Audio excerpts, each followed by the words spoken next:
We celebrate every win. A win is a win, okay? Because as you keep celebrating the little wins, as you keep becoming grateful for the little things in life, it snowballs. It becomes huge. I began with being grateful for the nice comments that I got on my initial videos and keeping a positive attitude and confirming that. To now, 4 years later, I have a 7-figure business doing 100 grand a month every single month. And I couldn't have imagined it would snowball into this level, right? So as you keep doing this over time, your life will completely change.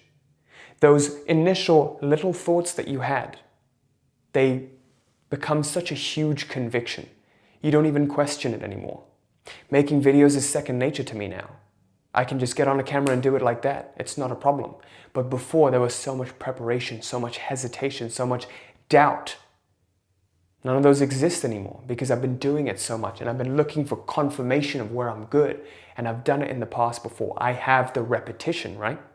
So that's why people talk about repetition and just taking massive action, because this process happens unconsciously. But if you combine massive action with the right attitude, you're going to become unstoppable, right? If you know this stuff and know how to do it.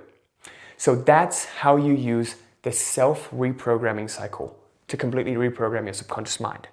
The next mechanism you must know is when that old paradigm and that old self, the old identity comes up, how do we deal with it in the most appropriate fashion so that we don't fall back into the old self and the old worldview? Okay, so that's what we're going to discuss with mechanism number 3, the surrender mechanism. Okay, so now I want to share with you mechanism number 3, the surrender mechanism.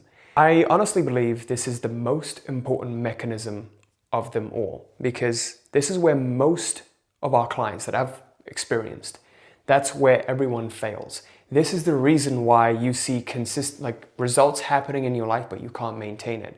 You know, one month you have a high revenue month, but then you ride the roller coaster of revenue, or you see something good coming into your life, but just as quickly as it comes in, it goes away. You can't maintain it. You can't stay with it. Okay?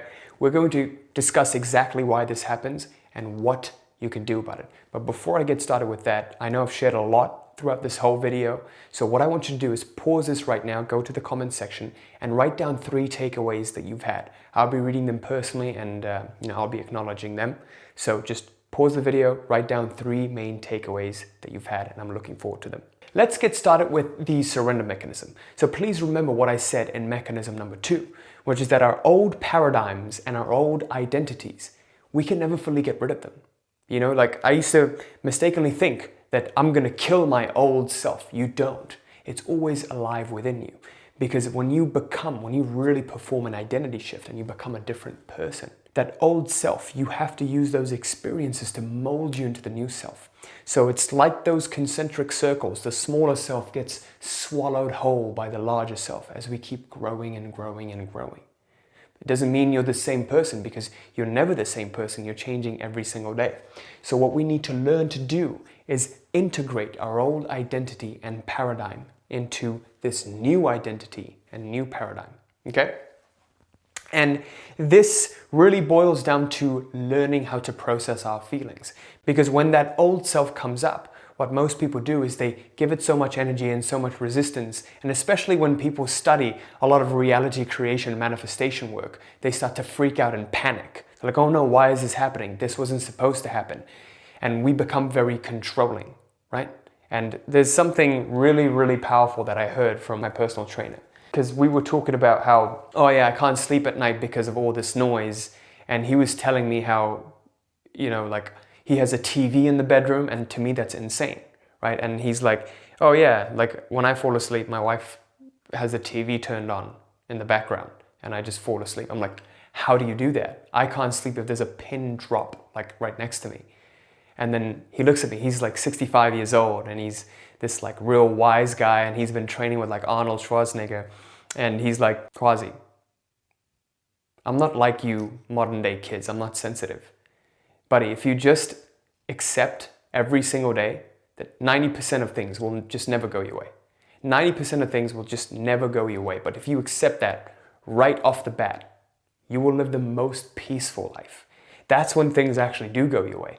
And I couldn't comprehend the profundity of what he just said at that moment. But when I started just living by that, just like accepting, you know what? That's all right. Tomorrow's going to be hard. Today may be hard. I may not sleep well. Nothing might go my way, but I'm not going to let that stop me.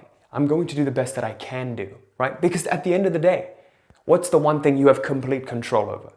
Your own attitude, your own inputs, what you're putting in. And if you just do that, you're going to be unstoppable.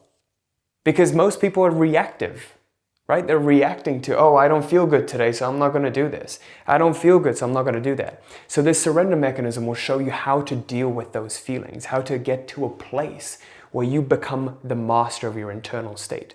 When you gain mastery over your internal state, that's when you become unstoppable.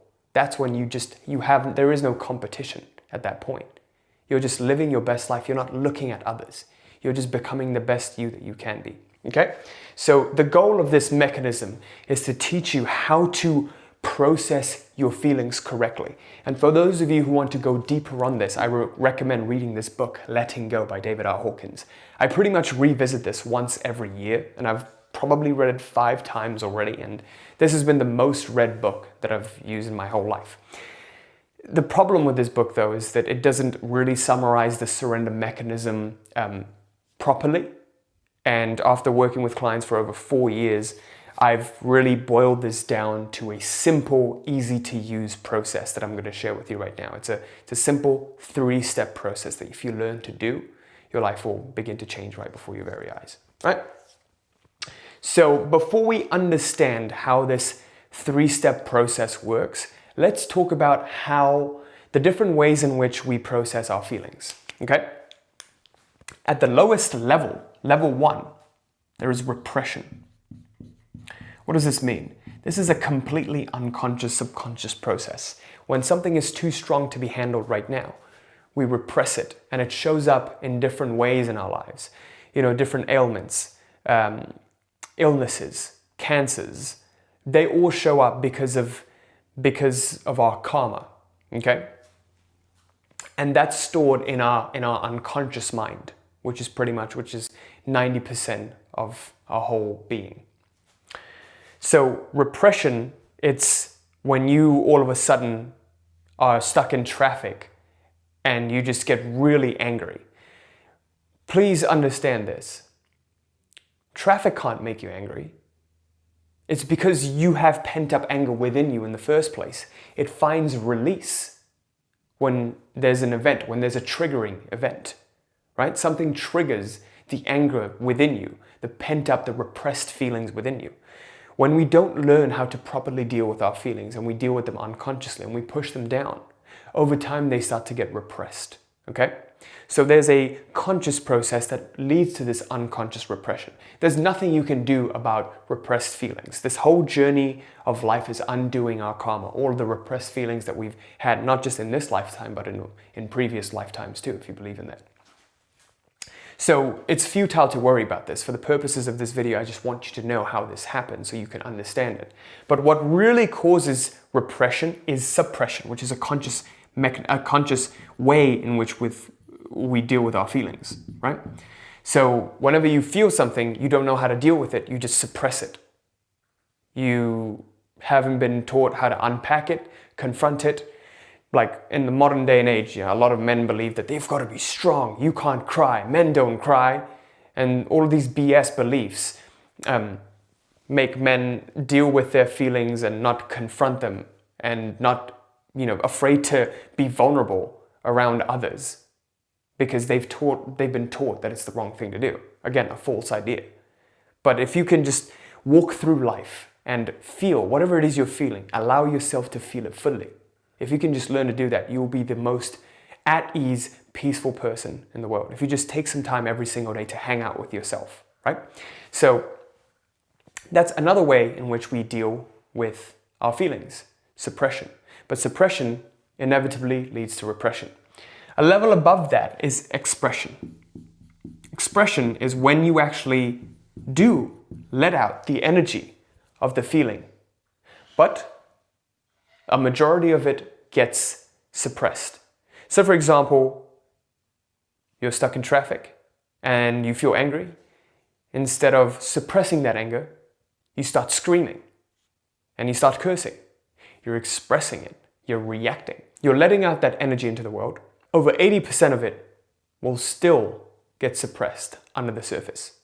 So that's still not the best way to deal with our feelings. So the question is, what is? And this is surrender. Okay? A lot of people are afraid of the word surrender.